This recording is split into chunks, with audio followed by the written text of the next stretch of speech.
La France bouge. La pépite du jour. Chaque année, nous remettons des trophées européens de l'avenir parce qu'ici, on découvre des pépites, des bébés entreprises aussi.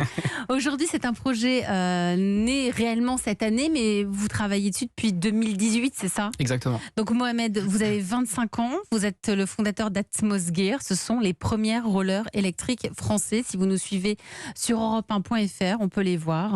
Voilà, vous avez apporté vos propres rollers, c'est ça ? C'est ça. Ils sont sur un support, c'est quoi ce support ? Le support, en fait, c'est la platine du roller. Et petite anecdote, un jour, je suis passé dans une autre émission et la dame a pensé que c'était un support. Du coup, elle a mis le roller dessus. Ouais. Et depuis, j'ai gardé l'idée. Mais à la base, c'est la platine du roller. Ah, c'est la platine du roller. Voilà. Vous allez tout nous expliquer. L'idée vous est venue d'un manga. Exactement. Vous aviez lu quand vous aviez 12 ans. C'est ça. Dans ce manga, les gens se déplaçaient en roller électrique. Ce livre était sorti à une époque où tous ces modes de déplacement n'existaient pas. Ça n'existait carrément pas. Mais vous, c'est resté dans votre tête. Ça a créé un rêve. Ce rêve ne vous a jamais quitté. Vous avez fait des études, mais vraiment des études d'ingénieur pour réaliser ce rêve. C'est ça. Vous avez fait une école d'ingénieur à Compiègne et dedans, vous avez choisi un cursus entrepreneuriat parce que ça ne vous a jamais quitté. Exactement. C'est exactement ça. En Extraordinaire. Fait, Et vous allez peut-être faire le pitch. Okay. Allez, on y va. Et après, vous allez nous raconter votre vie. Vous avez une minute. Alors, Atmos Gear, c'est la start-up qui a pour ambition de remettre du fun dans vos déplacements quotidiens. Et donc, nous, on est parti d'un constat, c'est qu'il y a une seule alternative qui n'a toujours pas eu le droit à son électrification, et bien c'est le roller. Pourtant, en France, il y a 3 millions de patineurs, et dans le monde, il y en a 50 millions. Donc, je vous laisse imaginer leur frustration. Alors, j'ai décidé du coup de dédier tout mon parcours à ça et j'ai inventé donc les premiers rollers électriques qui se rechargent en patinant. Comment est-ce que ça fonctionne ? On a une roue motorisée donc au centre qui permet d'aller jusqu'à 25 km/h et qu'on peut piloter de deux manières, soit en patinant. Donc en fait, on détecte le mouvement et on active le moteur en même temps que vous pour réduire votre effort, soit avec une petite télécommande, ce que j'appelle un peu le mode flemmard, donc pour prendre les montées et ne pas se fatiguer. On peut utiliser ces rollers aussi bien pour aller au travail ou en balade puisqu'on a 20 km d'autonomie. Donc je vous l'ai dit, l'idée c'est de remettre un peu de fun dans ce déplacement-là. Et notre ambition, c'est de lancer la commercialisation de ces rollers début 2023, donc 500 paires pour débuter à l'échelle internationale. Bravo, déjà votre enthousiasme est communicatif.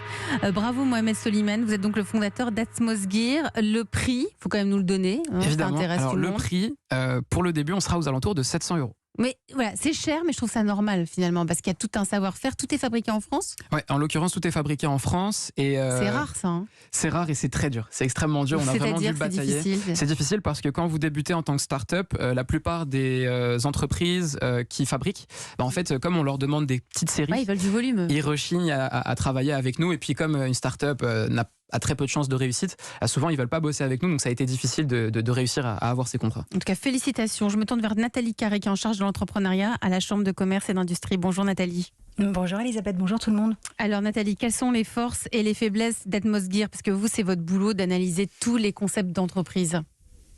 C'est une jolie alternative au vélo, au skate, à la trottinette, etc. Merci. Voilà. Et c'est vrai qu'on ne le voyait pas. Et puis bravo pour le temps que vous avez consacré à la recherche et les milliers de tests que vous avez réalisés. On sent quand même l'ingénieur à l'action. Et votre Tour de France, là, vous avez organisé 22 villes où les gens ont pu tester. Et donc, voilà, vous l'avez fait tester dans 22 villes. 22 villes, 1000 personnes en 2 semaines. Ça c'est de la passion et c'est ça, c'est l'opiniâtreté. Ouais. Après étude de marché. Justement, en temps réel. Voilà, mais justement, votre parcours, en fait, on sent quand on vous écoute, quand on voit vos vidéos, on sent votre parcours de vie qui est hyper motivant. Et en fait, même si vous ne faites pas de roller, ça donne envie de vous suivre et de parler de votre aventure. C'est un excellent indicateur pour le lancement de votre entreprise. Alors ça, c'est pour les points positifs. Il y a quelques points améliorés quand même. Enfin, selon vous, Nathalie. Oui, exactement. Premier point, vous innovez. Donc, il faut expliquer, créer du contenu pour vous faire connaître, décrypter, comparer. Premier sujet, la glisse. On fait du patin, notamment pour ce balancement gauche-droite, très agréable, plus ou moins prononcé en fonction de sa maîtrise et de la vitesse désirée. Est-ce qu'on a les mêmes sensations avec vos patins électriques ? Il y a des vidéos, mais on voit jamais en fait la personne patiner dans la rue, déambuler entre les passants. Voilà. Donc, expliquer un peu cette notion de glisse. Et puis, la maniabilité. Il y a très peu d'explications sur comment ça marche. On voit un peu dans certaines vidéos pour une sortie en roller, mais dans l'usage quotidien, on n'a pas assez d'infos. Donc là encore, montrer, expliquer. On a un sujet de sécurité et d'assurance. Petit détail, vous rappelez qu'il faut un casque, mais dans vos vidéos, il n'y en a pas. Pensez-y. Alors Ouais, à Si, 25 si, km/h. Si, Mohamed dit qu'il y a un Non, cas. ça dépend. Ça dépend. Ouais. C'est parce qu'en fait, la plupart des gens à qui on fait tester en général sont déconfirmés.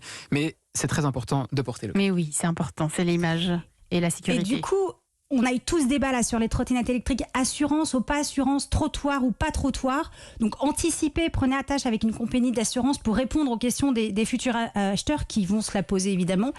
Puis, alors il existe des sortes de rollers électriques, mais qui sont plutôt des espèces de mini gyropodes en fait à fixer sous ses chaussures. Ça semble assez pratique, puisqu'on peut les retirer facilement, c'est léger. Donc comparez et expliquez là encore en quoi votre solution est meilleure ou différente de ce qui existe déjà. Vous notez, hein?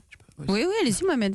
Je crois connaître la marque en question et du coup le comparatif a déjà été fait. Je connais absolument tous les gens qui sont présents sur le marché, toutes les alternatives qui ont existé. Mais oui, il bosse dessus depuis qu'il a lu le manga. je bosse dessus. Vous avez quel âge? 12 ans. Ça fait 12 ans qu'il est sur le business model. Et ce qui est très cool maintenant, c'est qu'en fait maintenant notre communauté nous aide aussi à faire de la veille. C'est-à-dire qu'à chaque fois qu'il y a un nouveau projet qui pop, eh bien c'est les premiers maintenant à nous en informer, nous dire attention, il y a des gens qui vous ont copié ou il y a des gens qui ont fait ça. Donc on est à l'affût. Bon, alors ils sont là, Nathalie. Dites-le sur le site parce qu'en fait, voilà, il manque encore un peu d'infos pour les internautes là qui nous écoutent. Et puis donc, deuxième point, mais justement, quand on interroge le web, on voit qu'il y a eu plusieurs tentatives avant vous qui n'ont pas abouti. Que des grands acteurs de la mobilité douce comme Segway ont commercialisé des choses et ont arrêté. Donc, tenez les internautes informés pour les rassurer. Vous êtes en bonne voie et vous faites tout pour. Donc, racontez où vous en êtes. Est-ce que votre campagne Ulule a fonctionné? Quelles sont les prochaines étapes? Comment les internautes peuvent vous aider? Mais le point le plus important, c'est le positionnement et les attentes des potentiels acheteurs. Tout ce que vous avez construit, tous les tests que vous avez faits, tous les testeurs sollicités sont plutôt en catégorie pro quand même, qui patinent sur des terrains adaptés et pas le patineur du dimanche qui se dit « Tiens, j'aimerais bien travailler avec des patins ». Donc, est-ce que ce cas d'usage a été testé? Si oui, montrez-le. Sinon, posez-vous la question. Votre rêve, est-ce que c'est d'avoir une compétition de rollers électriques ou est-ce qu'on sait d'aller travailler tous les jours ou faire nos courses avec nos rollers comme on pourrait le faire en vélo? C'est pas la même chose, c'est pas les mêmes besoins, c'est pas les mêmes attentes, donc ça sera pas la même offre. Donc alors, où votre rêve d'enfant va-t-il vous emmener? Vers une entreprise de fabrication de rollers électriques ou vers une entreprise d'organisation d'événements autour des rollers électriques? Merci. À vous de décider. Oui. Bah, vous décidez. Vous en pensez quoi, Mohamed? C'est quoi alors? Vous voulez quoi? La décision est déjà prise. C'est vraiment le roller comme engin de déplacement du quotidien. Après, l'un n'empêche pas l'autre. Je pense que ça va très certainement être le marché qui va décider, puisque notre roller est commercialisé pour les deux usages, aussi bien le loisir que le déplacement du quotidien. Et en fait, on verra très rapidement quelle est la typologie d'utilisation de nos utilisateurs et on s'adaptera. C'est l'avantage des petites startups, c'est qu'en fait, on est très agile et on s'adapte rapidement à ce qui se passe. Vous avez eu votre réponse, Nathalie Carré. Exactement. Mais on s'adaptera, c'était la meilleure réponse. Merci à vous, Nathalie. Vous en pensez quoi, Gary, en sens de quel regard portez-vous sur Atmos Gear? Je voyais sourire pendant le pitch. Bah oui, parce que j'adore les startups, donc j'adore les pitchs. D'ailleurs, je pense que tu pourrais être pitcher de l'année, c'était super. C'est hyper clair. Non, j'ai 3 points rapides. Le premier, c'est que je suis tout à fait en phase avec ce qui a été dit à l'instant. Je pense que le marché probablement a besoin d'être un peu éduqué sur des produits comme ça et accompagné sur le sens. Deuxièmement, ça rejoint le point, la question que je te posais quand on s'est rencontrés avant le plateau, c'est tu te distribues toi-même en ligne et est-ce que tu vas choisir d'autres distributeurs et qui sont-ils et comment ils vont pouvoir raconter l'histoire de ton produit? Puis le troisième, je ne sais pas si c'est un point très névralgique pour la suite de ton entreprise, mais c'est pas de ta génération, mais je pense qu'il faut que je te montre le film Retour vers le futur. Parce que moi j'ai adoré le skateboard volant électrique, et donc si tu as envie de le faire aussi, j'en achète un tout de suite. Moi aussi, le skateboard de Michael J. Fox, on valide à 100%. Merci en tout cas Mohamed, merci à Nathalie Carré. D'ailleurs, si vous avez vous aussi envie d'envoyer votre projet d'entreprise, il n'y a qu'une seule adresse, Nathalie. Et c'est E1-lafrancebouge@europe1.fr. Promis juré, Charlotte Barrican et moi, on lit toutes les candidatures reçues. Et vous serez peut-être vous aussi en route pour les trophées Europe 1 de l'avenir. Messieurs, vous restez autour de la table de la France Bouge avec tout de suite cette question. Et vous faites quoi pour vos salariés? Europe 1, la France bouge. Demain, au travail. Alors, Gary Ansens, fondateur et PDG de Alltrix, vous avez été très précurseur, on le dit depuis le début de l'émission, puisque l'entreprise est née il y a 14 ans sur tout cet univers des vélos. Mais vous, 3 mois avant le premier confinement déjà, vous aviez décidé d'ouvrir un second bureau près d'Aix en Provence. Vous aviez senti quelque chose se passer autour des envies, des changements de vie? Bah oui, alors je ne sais pas si on peut le traduire comme ça, mais en tout cas on sentait que chez nous il se passait quelque chose parce qu'on a très peu de départs en général de l'histoire d'Alltrix, l'aventure, bon ça arrivera, mais quand on en a, moi ça me marque et donc j'aime bien échanger en one-to-one avec les gens pour comprendre. Et en fait il n'y avait jamais de grief contre Alltrix, le sujet en général c'était plutôt de dire bon j'ai fait un peu le tour de la région parisienne ou alors j'aimerais acheter puis c'est pas forcément évident là, ou je recherche le soleil, donc on a listé les critères Et puis en fait, on s'est rendu compte que la réponse, c'était probablement un second bureau dans le sud de la France. Et donc on a dit, écoutez, si vous êtes 6, c'est la taille critique, on ouvre le bureau. Et donc, dès que vous l'êtes, venez nous voir. Donc au bout de 5 jours, ils étaient 6. Non, mais Ils c'est étaient 15. extraordinaire. Et donc, Mais c'est extraordinaire. Et vous avez été aussi un patron qui était à l'écoute. Oui, et puis je pense que oui, parce que ça me fait plaisir et j'adore les gens et en premier lieu ceux avec lesquels je travaille au quotidien. Donc Et au puis- bout de 5 jours, 6 personnes. Non, et puis en plus de ça, mon job, moi, c'est de faire en sorte que cette entreprise avance. Et sans talent, et quand je parle de talent, je parle du talent des autres. Sans une équipe, on fait rien. Donc il faut absolument les garder. Et donc en 5 jours, ils étaient là, ils étaient 6. En quelques mois, on ouvre le bureau et là, on s'en parle 2 ans après, ils sont 70. 70 aujourd'hui à Aix-en-Provence. Vous y êtes, vous aussi? J'y suis quelques jours mais chaque oui, mois. mais Oui, ça bien fait sûr. partie des côtés pas désagréables. Bien sûr. Vous avez mis en place, alors ça nous a frappé quand on a vu ça avec l'équipe de la France Bouge, une cycling room, c'est-à-dire que vous, votre salle de réunion est composée de vélos d'appartement. Exactement. C'est-à-dire que pendant la réunion, on pédale. Exactement. On n'est pas obligé, mais Ouais. on peut jumeler ça à la réunion en même temps. Et donc, effectivement, vous avez votre compteur personnel, vous savez combien vous avez brûlé de calories pendant l'heure de réunion ou la demi-heure. Et donc, vous avez un système de pédalage sous le On bureau. va faire ça. Nous. Et ça fonctionne bien. Et on a aussi une piste intérieure dans les bureaux. Alors, ça, Une elle est piste moins- cyclable dans Ouais, c'est une l'entreprise. piste en bois avec des bosses et des virages relevés qui fait 80 mètres de long et qui passe au milieu de l'open space à travers les bureaux. Je peux venir tester mes rollers électriques. Bien sûr. Mais ça les rend heureux, vos salariés, tout ça. J'espère. Mais c'est sûr. Ça prend un peu de place. Alors, si c'est pas le cas, on la retirera. Mais Non, mais c'est sur vous.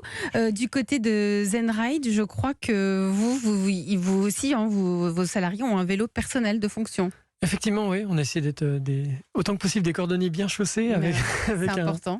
en leur proposant un vélo personnel donc pour tous les salariés, en allant même un peu plus loin que nos clients, parce qu'on l'ouvre vraiment à tout le monde dès le premier jour, on n'attend pas la fin de la période d'essai, même si vous êtes en télétravail, en région, même si vous venez pas au travail, en fait, avec nous, ce qui nous importe, c'est que les gens vraiment passent au vélo au quotidien, pour tous ces petits trajets du quotidien, ils passent au vélo. Et donc ils peuvent prendre un vélo, financé par Zenride. Ouais. Et vous, Mohamed, même si pour Atmosgear, même si c'est une toute jeune entreprise, vous avez un salarié que vous n'avez jamais vu. Ouais, en fait, c'est Nouvelle notre façon de designer travailler. du coup qui travaille 100% en remote et à distance. Et il travaille super bien. Et ouais, c'est le nouveau monde en fait. On peut aujourd'hui recruter des gens entièrement en digital et ça se passe très très bien. Et personne n'a l'air surpris, Gary. Vous savez 14 ans que vous avez votre boîte, vous n'êtes pas surpris de tout ça. non, ça fait partie des évolutions qu'on suit de très près aussi. Donc évidemment, on fait du télétravail, on a des organisations du travail qui évoluent et ça c'est la nouvelle. C'est ce qui fait qu'il reste aussi. Oui, parce qu'on va avoir besoin de plus en plus de flexibilité. Et en fait, vous m'en parliez à moi personnellement au début en me disant la frontière entre votre vie perso et vie pro doit être très fine, mais finalement, chaque personne qui travaille aujourd'hui a le même sujet. Exactement. Et si on veut que des gens soient investis finalement et passionnés par ce qu'ils font, je pense qu'il faut donner en retour une flexibilité à ce niveau-là. Donc ça ne me surprend pas. Ouais. Allez, vous restez avec moi tous les trois. On va boucler l'émission du jour avec la belle histoire d'une entreprise française. Europe 1.